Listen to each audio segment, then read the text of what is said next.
नमस्कार दोस्तों, चलो आपको चलते हैं लेकर झंडे जी का मेला। देहरादून का सबसे बड़ा मेला, ऐतिहासिक कह लो आप।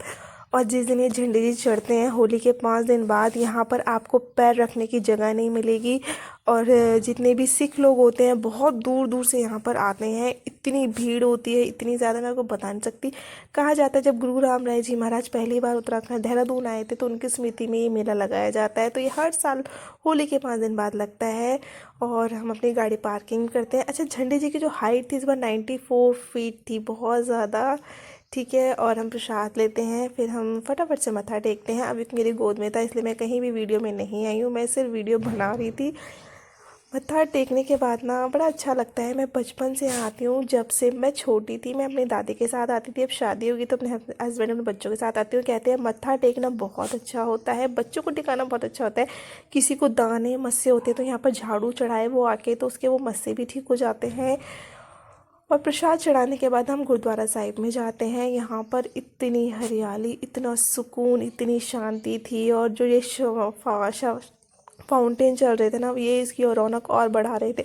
रात के टाइम आप कभी आएंगे ना तो यहाँ की जो लाइटनिंग होती है ना, वाह, मैं आपको बता नहीं सकती, इतनी अच्छी होती है ना। बहुत अच्छा लगता है यहाँ पर ना बैठकर, सुकून मिलता है, शांति मिलती है। फटाफट से हम फिर जाते हैं गुरुद्वारा साहिब में, यहाँ की परिक्रमा करते हैं, हम महाराज जी का आशीर्वाद लेते हैं, मत्था टेकते हैं, अपने बच्चों को टिकाते हैं, उनकी ब्लेसिंग्स लेते हैं। और मैं आपके लिए पूरे गुरुद्वारे की वीडियो बना रही हूँ। यहाँ पर छोटे छोटे और भी गुरुद्वारे हैं, आप वहाँ पर भी मत्था टेक सकते हैं। कहते हैं यहाँ पर एक पत्थर है, उसमें हाथ डालने से आपकी विश पूरी होती है। अगर आपके दोनों हाथ आपस में मिल जाते हैं, आप कभी जाओगे तो आप उस चीज़ को ज़रूर देखना। उसके बाद यहाँ पर एक किताब भी है, और उसको वहाँ पर उस किताब को मतलब पढ़ने वाले भी वहाँ बैठे रहते हैं। तो मैं जब भी जाती हूँ मुझे नहीं मिले, कहते हैं उनसे अपने बारे में पूछो तो वो बताते हैं, वो सच बताते हैं। बाकी मैंने कभी देखा नहीं है। ठीक है, नेक्स्ट कभी आऊँगी तो शायद मिले तो मैं पूछूँगी।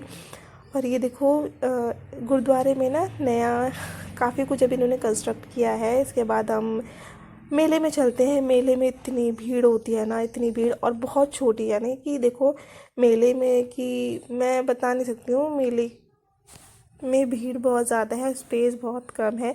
मतलब इतनी ही स्पेस है कि एक लाइन में इंसान जा सकता है और एक लाइन में आ सकता है, बस इतने ही उस मेले की चौड़ाई कह लो, आप ब्रेथ कह लो, कुछ भी कह लो। पर सामान बहुत अच्छे अच्छे थे, क्रॉकरी आइटम बहुत थे, एंड किचन के आइटम बहुत थे। पहले क्या होता था, जब हम छोटे थे ना तो हमें लगता था कि झंडे की मेले जाएंगे तो वहाँ से कप ट्रे वहीं से ख़रीद के लाएंगे, मेले से ही ख़रीद के लाएंगे। क्योंकि मार्केट उस टाइम हम लोग जाते ही नहीं थे ज़्यादा, और मार्केट का इतना क्रेज़ लोगों में था भी नहीं, तो मेले का क्रेज़ ज़्यादा होता था। चूड़ियाँ वगैरह, यहाँ पर चूड़ियाँ बहुत अच्छी अच्छी थी, और प्राइस 20 रुपये 30 रुपये। किचन के आइटम 100 रुपये से स्टार्ट थे। बच्चों के टॉयज़ बहुत थे, ज़्यादा रेट नहीं थे, 20 रुपये 30 रुपये 40 रुपये। पर्स बहुत अच्छे अच्छे थे, गॉगल्स हो गए, वॉचेस हो गई, एंड ज्वेलरी की तो इतनी ज़्यादा वैरायटी थी। आप इतने प्यारे प्यारे नेकलेस 100 रुपये, बैंगल्स, आर्टिफिशियल बैंगल्स, उनके प्राइस 100 रुपये 50 रुपये ऐसे थे। मतलब आप नॉर्मली अगर मार्केट में पता करने जाओगे, लेने जाओगे तो 500 से नीचे तो नहीं मिलता, मगर झंडे के मेले में इतनी सस्ता सामान मिलता है बहुत, और क्वालिटी भी बहुत अच्छी होती है। तो आप अगर कभी जाओ, अगर वो मौका मिले तो ज़रूर मेले में भी जाना और मत्था भी टेकना। ठीक है, उसके बाद यहाँ पर सामान में दाम फिक्स था, 100 रुपये 50 रुपये 20 रुपये 10 रुपये ऐसे था। क्लचेस बहुत थे, बैंगल्स थे, ऐसे बहुत कुछ था, मतलब मैं आपको बता नहीं सकती। इसके बाद हम बच्चों का सामान लेते और घर के लिए चल देते क्योंकि बहुत थक